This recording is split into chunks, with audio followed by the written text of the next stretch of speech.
The Amazon rainforest is a world of its own. We call it the green hell for a reason. It is vast, dark, and full of mystery. Every step you take can be your last if you are not prepared.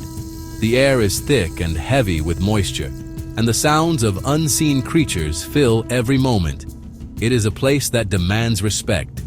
You have to be on your game constantly, always looking, always listening. Survival here is about staying one step ahead of what wants to eat you. It is the ultimate test of your skills and your will to live. In this incredible world, there are legends, stories passed down through generations of local tribes. The most feared of all is the story of the giant Anaconda. This is not just any snake. This is the apex predator of the Amazon's waterways. They say it can grow to incredible lengths, thicker than a man's body. The locals speak of it in hushed tones, a creature of immense power. They believe it is a spirit of the river, a guardian that can swallow a person whole without a trace.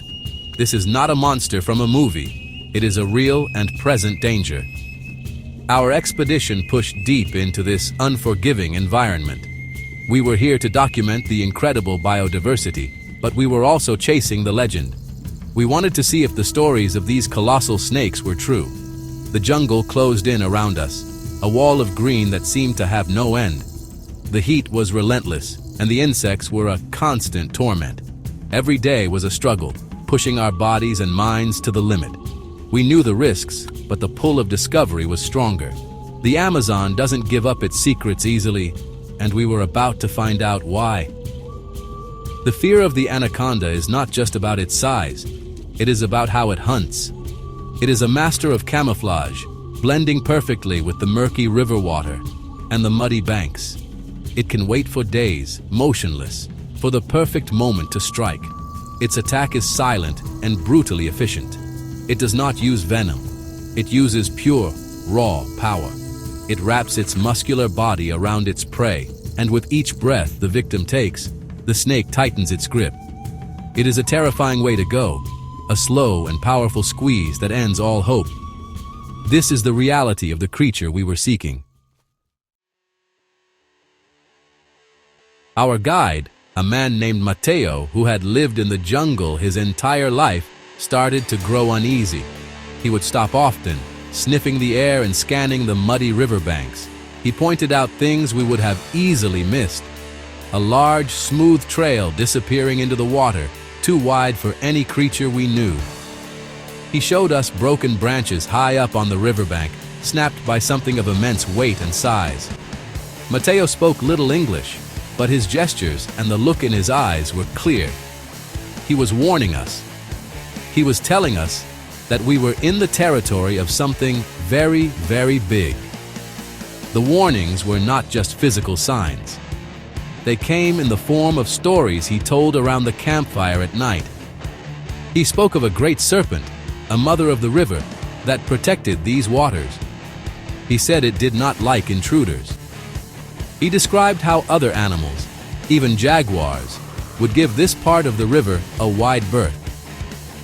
He told us a story about a fisherman from his village who disappeared years ago, leaving behind only an overturned canoe.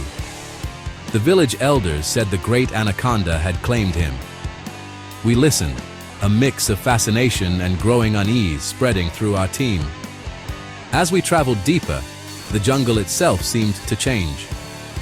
The usual chorus of birds and monkeys grew quieter. There was an eerie silence that settled over the river, a stillness that felt unnatural. Even the caimans, usually seen basking on the logs, were nowhere to be found. It was as if all the wildlife knew something we did not. Mateo kept his hand on the machete at his belt, his eyes constantly scanning the water's edge. He told us to stay close and make no sudden movements near the river. The feeling that we were being watched was becoming overwhelming. One afternoon we found a capybara carcass near the water. It was a huge animal, easily weighing over 100 pounds. But its ribcage was crushed into a pulp, the bones shattered as if squeezed by an incredible force. There were no bite marks, no signs of a jaguar or a puma. Mateo just pointed at the carcass and then at the river, his face grim. La Madre, he whispered. The mother. It was the most direct evidence we had seen yet.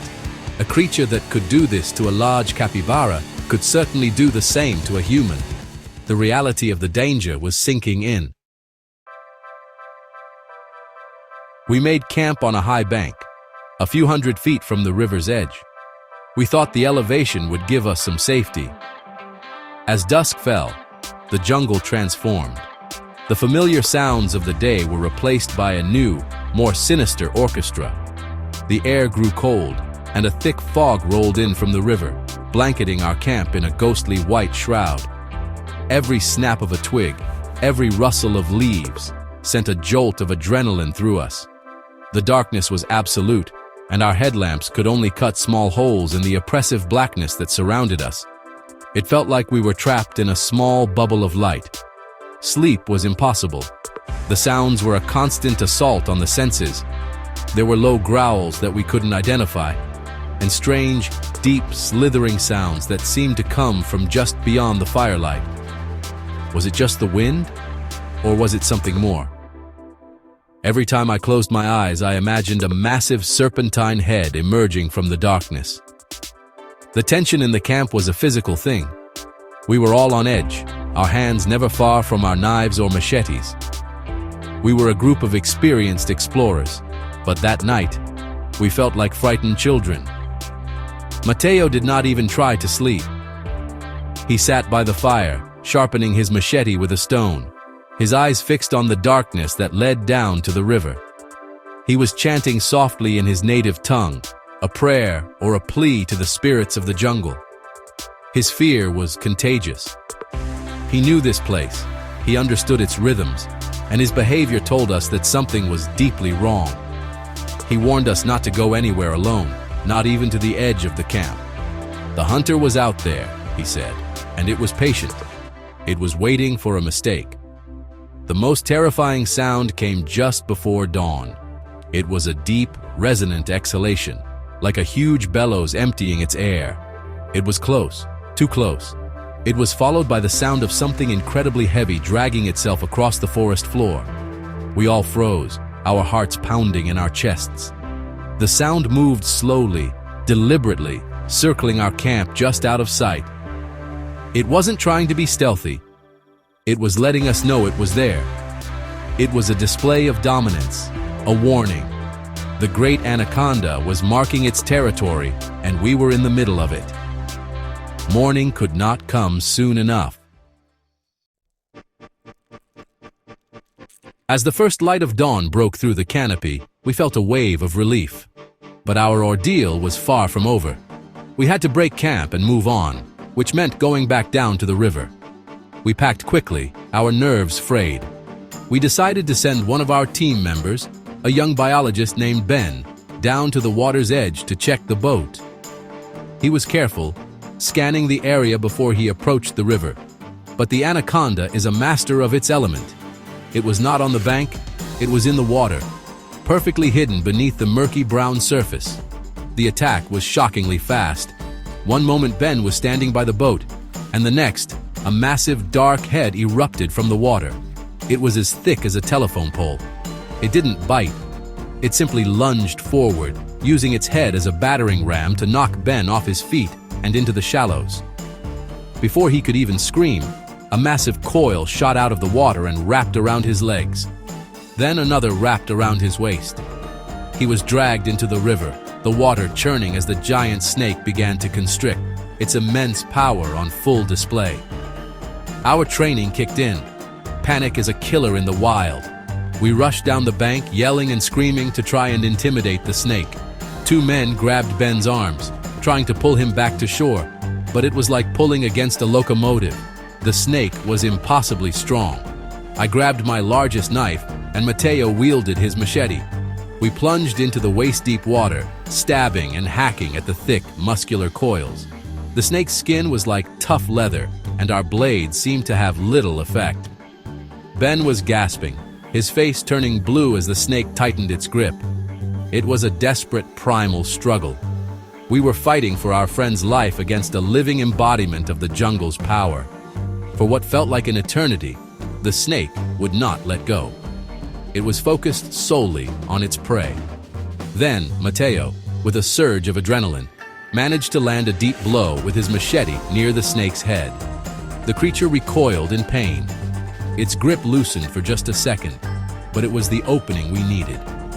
We pulled with all our might, and Ben came free.